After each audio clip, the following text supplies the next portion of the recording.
사랑하는 성도 여러분, 오늘 이 시간 하나님의 사랑으로라는 제목으로 함께 말씀을 나누도록 하겠습니다. 오늘 우리는 하나님의 말씀을 통해 그분의 변함없는 사랑이 우리의 삶에 어떤 의미를 가지는지 깊이 생각하는 시간을 갖고자 합니다. 로마서 8장 31절에서 39절까지의 말씀은 바울이 하나님의 사랑이 얼마나 크고 강력한지를 강조하며 우리에게 큰 위로와 확신을 주고 있습니다. 이 말씀을 통해 우리는 하나님의 사랑이 우리를 어떻게 붙들고 어떤 상황에서 우리를 지키는지 알 수 있을 것입니다. 먼저 본문 31절에서 바울은 이렇게 질문합니다. 그런즉 이 일에 대하여 우리가 무슨 말 하리오? 만일 하나님이 우리를 위하시면 누가 우리를 대적하리오? 이 질문은 단순한 수사가 아닙니다. 이것은 우리 신앙의 깊은 본질을 다루는 질문입니다. 하나님이 우리 편에 서 계신다면 그 어떤 대적도 우리를 이길 수 없습니다. 이 말씀은 단순히 이론적이거나 추상적인 개념이 아니라 실질적인 우리의 믿음의 기초입니다. 우리의 삶은 도전과 어려움으로 가득 차 있습니다. 때로는 우리가 맞서야 할 대적들이 너무 많아 압도당할 것처럼 느껴지기도 합니다. 우리는 일상에서 무수히 많은 대적들을 상대하고 있습니다. 우리를 방해하고 우리를 넘어뜨리려는 적들이 곳곳에 있습니다. 이러한 사실을 사도 바울은 누구보다 잘 알고 있었습니다. 바울은 끊임없이 대적들의 공격과 방해 그리고 위협 속에서 살았습니다. 다양한 대적들이 바울을 괴롭히고 공격했었습니다. 우리도 마찬가지입니다. 우리가 경건하게 살려고 할 때 고난과 핍박이 따라오기도 합니다. 우리의 삶을 힘들게 만드는 것들이 많이 있습니다. 세상과 그에 속한 것들, 그리고 마귀와 타락한 영들이 우리를 대적하고 있습니다. 이러한 대적들은 우리의 힘으로 쉽게 이길 수 없는 강력한 존재들입니다. 때로는 우리의 죄악된 본성이 우리를 괴롭히고 또 피할 수 없는 어려운 상황들이 우리를 압박하기도 합니다. 그러므로 바울이 누가 우리를 대적하리요? 라고 질문할 때 그것은 우리가 대적이 없다고 말하는 것이 아닙니다. 우리의 대적들이 분명 존재하지만 그 대적들이 우리와 싸울 수 없음을 말하는 것입니다. 우리의 대적들이 아무리 많고 강력할지라도 그들은 결코 우리를 이길 수 없습니다. 왜냐하면 하나님이 우리를 위하시기 때문입니다. 바울은 이렇게 말합니다. 만일 하나님이 우리를 위하시면 누가 우리를 대적하리요? 여기서 하나님이 우리를 위하신다는 것은 하나님이 우리 편에 계신다는 의미입니다. 하나님이 우리 편에 계시기 때문에 우리의 대적들은 단순히 우리를 대적하는 것이 아니라 하나님을 대적하는 것입니다. 우리의 대적들은 곧 하나님의 대적이 됩니다. 친구의 친구는 나의 친구이며 친구의 적은 나의 적이 되는 것처럼 우리가 하나님의 친구이기 때문에 우리의 적은 하나님의 적이 되는 것입니다. 하나님이 이렇게 우리 편에 계십니다. 하나님은 우리를 위해 또한 역사하고 계십니다. 그러므로 누가 우리를 대적할 수 있겠습니까? 그 어떤 대적도, 그 어떤 상황도 하나님 편에 있는 우리를 궁극적으로 해하거나 이길 수 없을 것입니다. 하나님을 이길 수 있는 것은 아무것도 없기 때문입니다. 혹시 여러분에게 두려움이 되는 대적이 있습니까? 무엇이 여러분에게 두려움을 주고 무엇 때문에 염려와 걱정을 하십니까? 바울의 질문을 다시 한번 생각해 보시길 바랍니다. 누가 우리를 대적하리요? 그리고 하나님이 우리를 얼마나 위하시는지 그분의 크신 사랑과 능력을 바라보셨으면 좋겠습니다. 다음으로 32절 말씀에서는 바울은 이렇게 질문합니다. 자기 아들을 아끼지 아니하시고 우리 모든 사람을 위하여 내어주신 이가 어찌 그 아들과 함께 모든 것을 우리에게 주지 아니하시겠느냐? 우리는 이 말씀을 통해서 하나님이 우리를 얼마나 어느 정도로 위하시는지 알 수 있습니다. 하나님께서 우리를 하나님 편에 있게 하시려고 어떤 일을 하셨습니까? 하나님께서는 자기 아들 독생자 예수 그리스도를 아끼지 않고 우리를 위해 내어주셨습니다. 이 사랑은 그 어떤 사랑보다 크고 놀랍습니다. 예수님은 우리의 죄를 대신하여 십자가에서 돌아가셨고 그 죽음을 통해 우리는 죄에서 해방되고 하나님과의 관계가 회복되었습니다. 이 사건은 하나님의 사랑의 절정인 것입니다. 바울은 이 사랑을 통해 우리에게 확신을 줍니다. 하나님께서 그의 아들 예수 그리스도를 우리를 위해 주셨다면 그와 함께 모든 것을 우리에게 주시지 않겠느냐는 것입니다.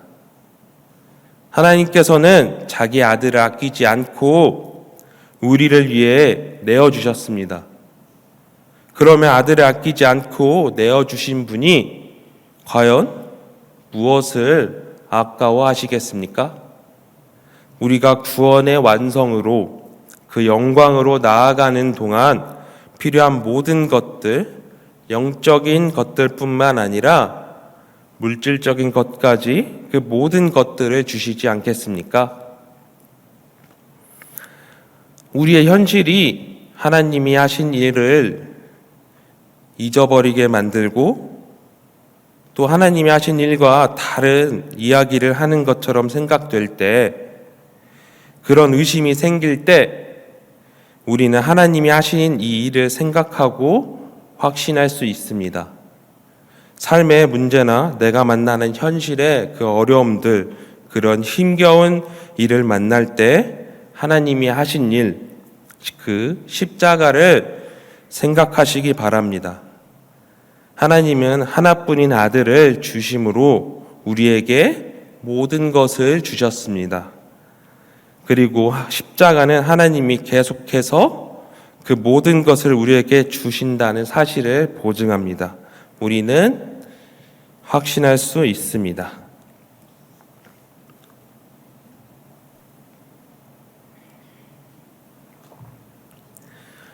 계속해서 33절과 34절에서 바울은 이렇게 말합니다. 누가 능히 하나님께서 택하신 자들을 고발하리요? 의롭다 하신 이는 하나님이시니 누가 정죄하리요? 죽으실 뿐 아니라 다시 살아나신 그리스도 예수시니 그는 하나님 우편에 계신 자요 우리를 위하여 간구하시는 자니라. 하나님께서 우리를 살리기 위해서 주신 것이 무엇입니까? 바로 자기 아들 독생자 예수 그리스도입니다. 왜냐하면 하나님이 우리를 살리시기 위해서 자신의 아들을 죽게 하시기까지 우리를 살리시며 은혜를 베풀어 주시는 하나님께서 우리의 재판장이 되시기 때문입니다. 재판장이신 하나님께서 계시는데 과연 누가 우리를 고발할 수 있겠습니까? 아마 없을 것입니다. 재판장이신 하나님은 우리를 또 의롭다고 선언하셨습니다. 예수 그리스도를 통해서 우리의 죄는 이미 용서를 받았기 때문입니다. 그러니 우리에 대한 그 어떤 고발도 법정에 서지 못할 것입니다. 그리고 자연스럽게 어느 누구도 우리를 정죄할 수 없습니다. 하나님이 우리를 의롭다고 하셨습니다. 우리를 향한 어떠한 고발도 우리를 향한 그 어떠한 정죄도 통하지 않는 것입니다. 하나님이 다 의롭다고 하셨기 때문입니다. 그런데 하나님은 우리를 그냥 의롭다 하신 것이 아닙니다. 하나님이 우리를 의롭다 하시기 위해서 하신 일이 있습니다. 그건 예수님께서 우리 죄를 위해 죽으셨고 죽은 자 가운데서 부활하사 하나님 우편에 앉아 계시며 오늘도 우리를 위해 간구하십니다.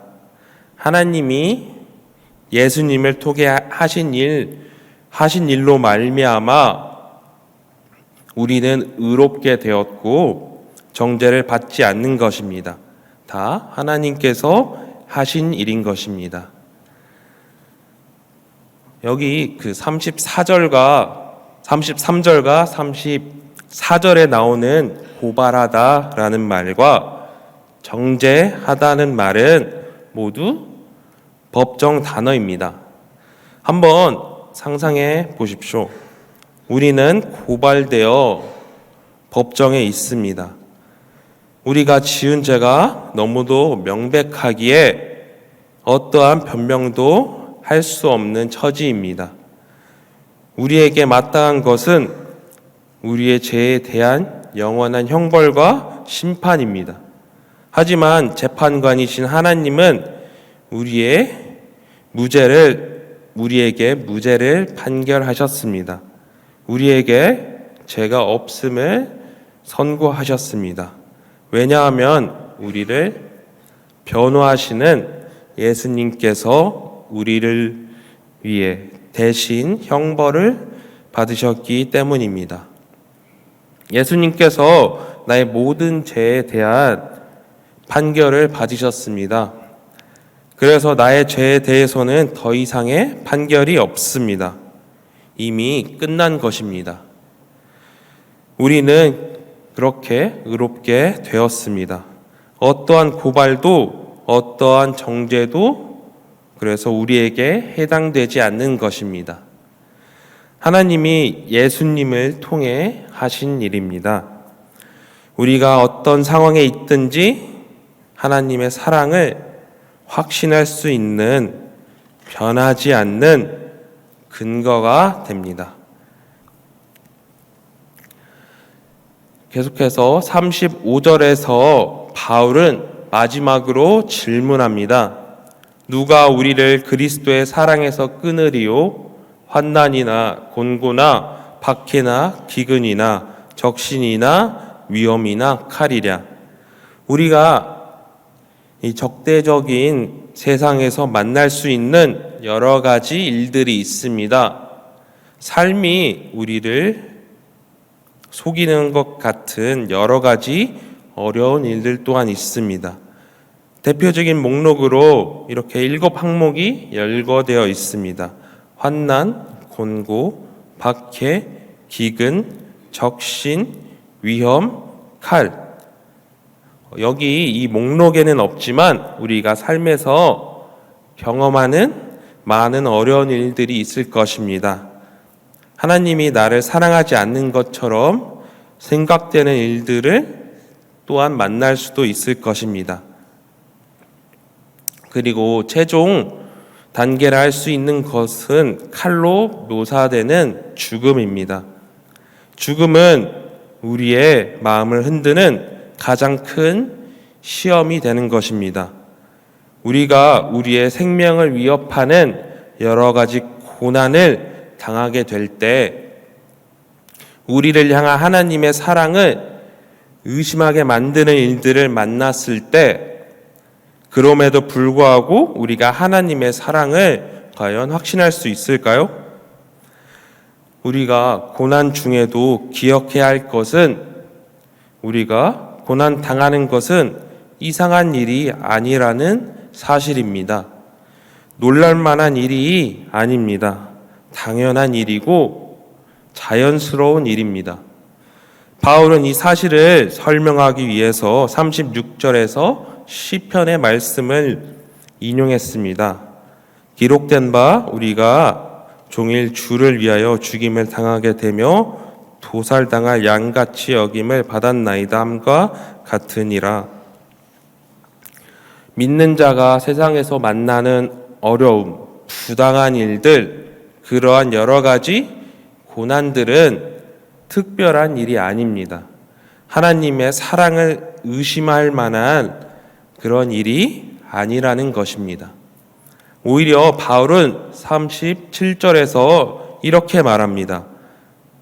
그러나 이 모든 일에 우리를 사랑하시는 이로 말미암아 우리가 넉넉히 이기느니라. 아멘. 여러 가지 어려운 일들, 그러한 모든 고난에서 우리는 이길 수 있습니다.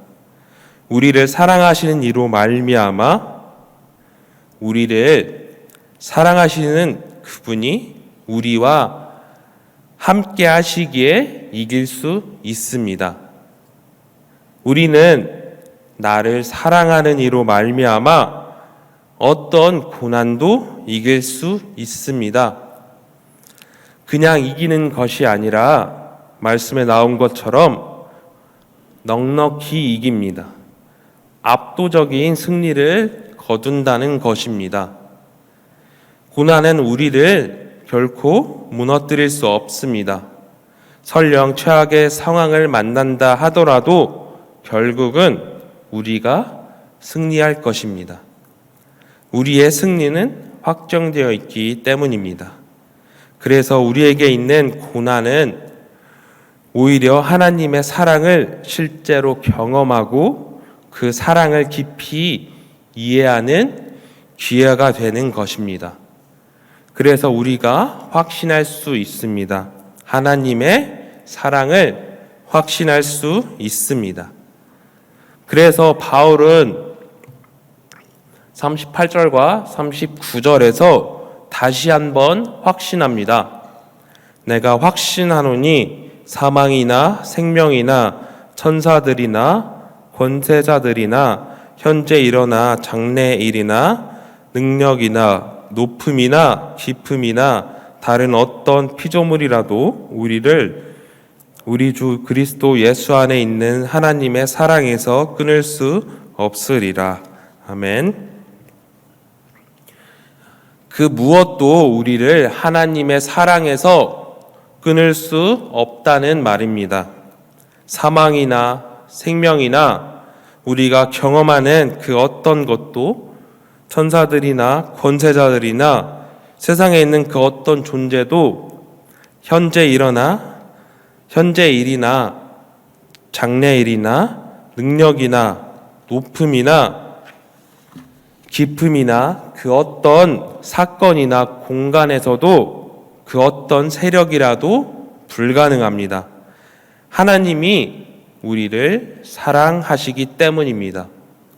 하나님이 우리를 사랑하시는 어떤 다른 이유가 있는 것이 아니라 우리가 뭔가를 해서 우리가 뭔가 특별한 것이 있어서가 아니라 어떤 조건이 아니라 하나님이 먼저 우리를 사랑하기로 하셨기 때문입니다. 그래서 그 어떤 것도 하나님의 사랑에서 우리를 끊을 수 없는 것입니다. 하나님의 사랑이 이 모든 것을 가능하게 했습니다. 지금 우리의 상황과 우리가 겪는 고난과 어려움과 관계없이 하나님의 사랑은 영원하고 변함이 없습니다. 어떤 것도 그 사랑을 막을 수 없고 그 사랑을 바꿀 수 없고 이길 수 없습니다. 하나님이 우리를 사랑하셨고 끝까지 사랑하십니다. 그래서 우리가 확신할 수 있는 것입니다. 많은 경우에 우리가 죄를 지으면 그 사랑에 대한 의심이 생깁니다. 끊어지지는 않더라도 하나님이 나를 덜 사랑하는 것 같은 생각이 들고 나를 좀 외면하시지 않을까 하는 걱정이 생기기도 합니다. 나를 받아주시지 않을 것 같은 두려움도 생기기도 합니다. 다 죄가 주는 영향이고 죄의 결과입니다. 하지만 분명한 것은 하나님의 사랑은 변함이 없다는 것입니다. 절대로 잊지 마시고 어떤 상황에서도 기억했으면 좋겠습니다. 하나님의 사랑은 우리가 뭔가를 해서 끊을 수 있는 것이 아닙니다. 어떤 것도 우리를 향한 하나님의 사랑을 끊을 수가 없는 것입니다. 나의 상태나 나의 행위에 따라 사랑이 변하는 것이 아니라는 것입니다. 만약 그렇다면 우리는 무엇을 해도 하나님의 사랑을 확신할 수 없을 것입니다. 어떤 상황에 있다 하더라도 안심할 수 없을 것입니다. 나에게 조금만 안 좋은 일이 생기면 하나님의 사랑을 의심하게 되고 사랑에서 떨어질까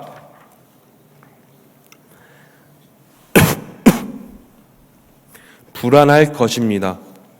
하지만 하나님의 사랑은 그렇지 않습니다.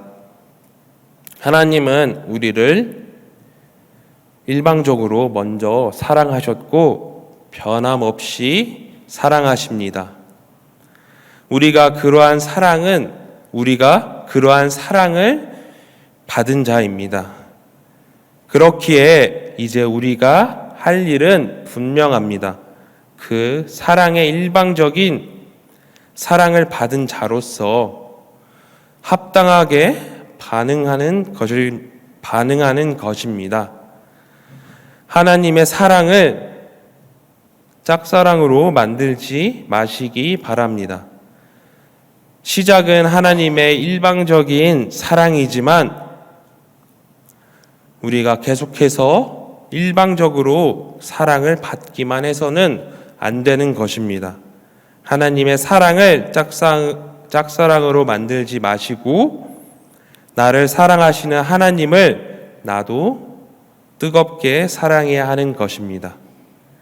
사랑하는 바른교회 성도 여러분, 오늘 우리는 로마서 8장 31절에서 39절까지의 말씀을 통해 하나님의 사랑이 얼마나 크고 변함없는지를 다시 한번 확인했습니다.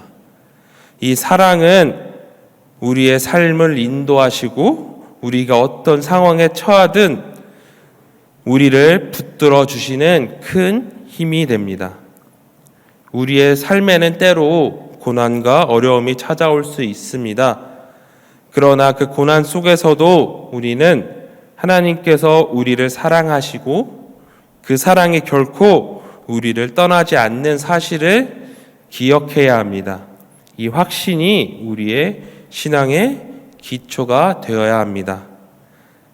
누가 우리를 대적하겠습니까?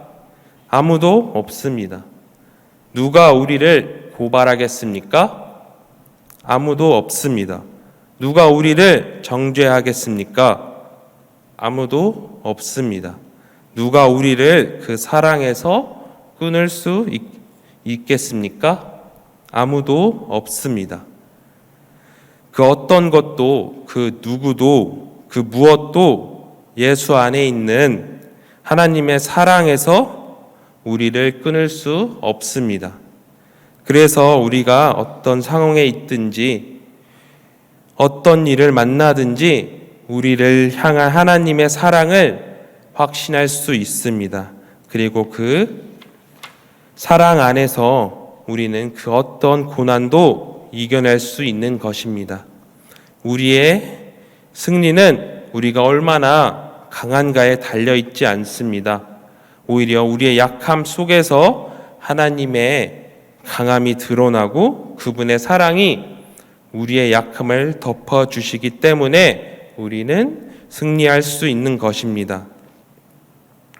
이제 우리는 이 사랑을 확신하고 삶 속에서 그 사랑을 경험하며 살아가야 합니다.